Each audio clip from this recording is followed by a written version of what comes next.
Let's just imagine 1971. 1971. Got it born. Chambers. Liar. 72. Got married in 72. Oh, I got a story for that. In Yosemite National Valley, 1971. Dad's a short cook, mom's a hippie. They're both laying off the land. These two young, sweet kids fall in love. Yeah! Summer of 71. Dad has to go home. I don't know if you guys know this story. It's pretty good. It's the best story. 1971. Dad has to go home. Delphi, Indiana. Mama's in love. She goes back to Stockton.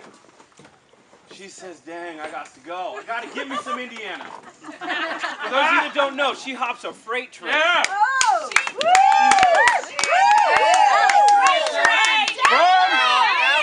From Northern California to the heartland, Indiana.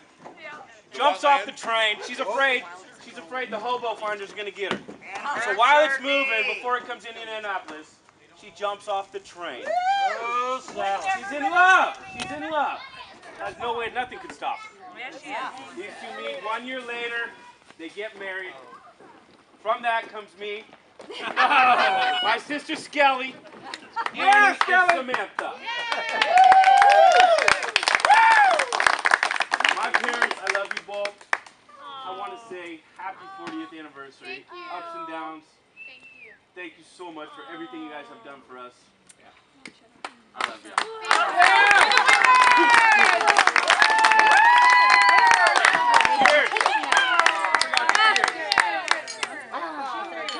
Here's the Hobo Sally. Hobo Sally. That's good stuff. Hobo Sally. Okay, I'll get up on the stage. Okay. That was an amazing story, and actually, Dave, you know what?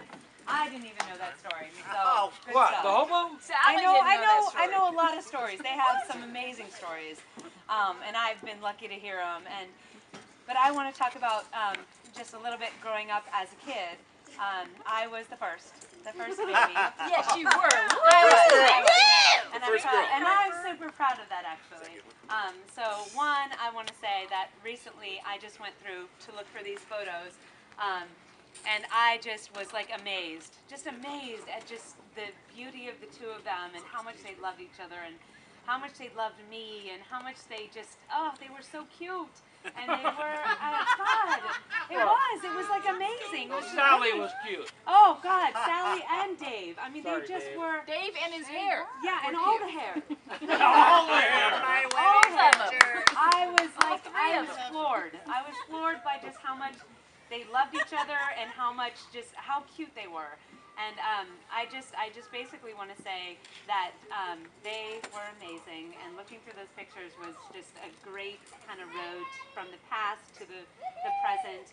And I just want to share that just the fact that they're still together, and the fact that I remember every single night growing up, I will tell you, I was one of the scaredy cats. I was one of those kids, kind of the nightmare kids that always had kind of that anxiety and fear going to bed. Right? You were one of those kids that just always needed kind of that, oh God, Skelly, go to bed. And every night, it was, I'm sure, my mom and dad remember, it was a nightmare for them. I was kind of that kid that was just like, shut up and go to bed. And I couldn't do it. I had a lot of anxiety. And I remember every single night growing up, my parents, when they would go to sleep, they would talk. They would have this. And I don't know if you remember it as a kid, but I had this. Every single night, my parents would speak to each other and kind of collectively talk about their day. And that got me through my nights every single night growing up. If I heard them talking, it just brought peace. It brought peace and kind of like, I'm here and I'm at home and I'm safe to me. And just still knowing, and I just recently have stayed with them, had some stuff going on, and stayed at their house. They still do that, you guys!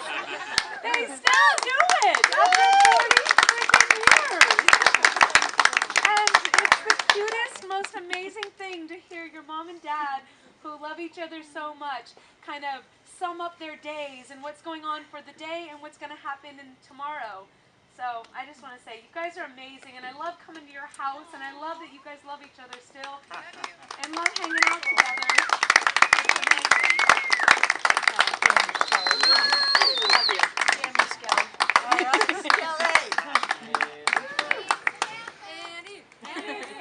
All right, that's your fondest memory, or your most distinctive memory. Mine is Annie sleeping on the couch halfway through dinner every night. Every night. 8 o'clock. Annie's down. Annie and Sam. She was the best. Second generation of children. Yeah. Decade later. Yeah, we didn't get it right the first time. Try again. This isn't hard enough. Let's go. The X generation. Yeah, let's do this. I'm the golden child. And I'm the baby. And it was, Somebody has to be. growing up was interesting because it was like Skelly and Dave existed for a little bit and then they didn't. So it was just like we had our own family. I always told my friends my parents had 2 sets of kids.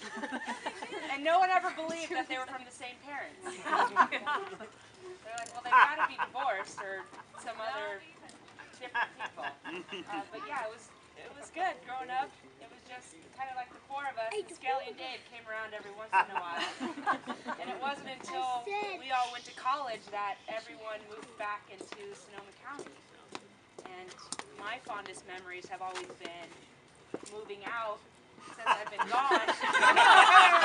Cheers!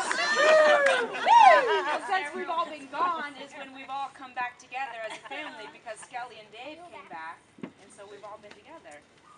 All right. Yeah. That's really cool. One of my fondest memories was every night Annie and I sleep. We shared the bedroom, and every night I remember just my parents. Obviously, they stayed up because they have house 3 kids, and we would call our parents down to bed. Mom! Dad! And collectively, we would team up and say, okay, Sam, on the count of 3. On the count of 3. And then Dad wouldn't come, and so then we'd say, okay, we're going to do Mom. On 3, we're going to do Mom. Mom's going to come this time. 2, 3. Mom! And it worked. That's how it's Mom always comes. Yeah, sits her on the couch. Not leaving. That's actually exactly how it is when you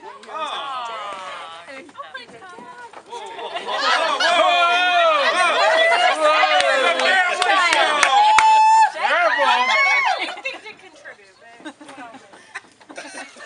Take the kids inside. I met Sally and Dave in, I think it was the high 70s, like 77, 78, when I found this girl. Angus? Giddy up! And she took me out to this little farmhouse. She took me out to a farmhouse out in Delphi, Indiana. It was by an airport. The airport at Delphi. As you know, it's a bustling international. And your place, too. Oh yeah, that's right. Out in the country, that's when I met Sally and Dave. So I'm a little nervous. Because you're from Florida, right? No, I'm from the big city. I'm from Lafayette. Anyway, we got out to the farmhouse to meet Sally and Dave, and I was a little nervous, of course, to meet her family, and I was felt very comforted immediately when I discovered that they had a cow that lived in the back patio that was screened in. An indoor cow. It was cold. I swear to God. It was a full-on cow. Lived in the house. I was there. Wow. I took her to the. We And took her people to make fun of me. Really? But they did. Yeah. But anyway, the point I really want to make, in all honesty and all sincerity, I think we all have couples that throughout our life that we look up to at some point in our age, usually when we're young, we meet this couple that's 5, 6, 7, 8, 9 years older than us, and we think, wow, they're cool.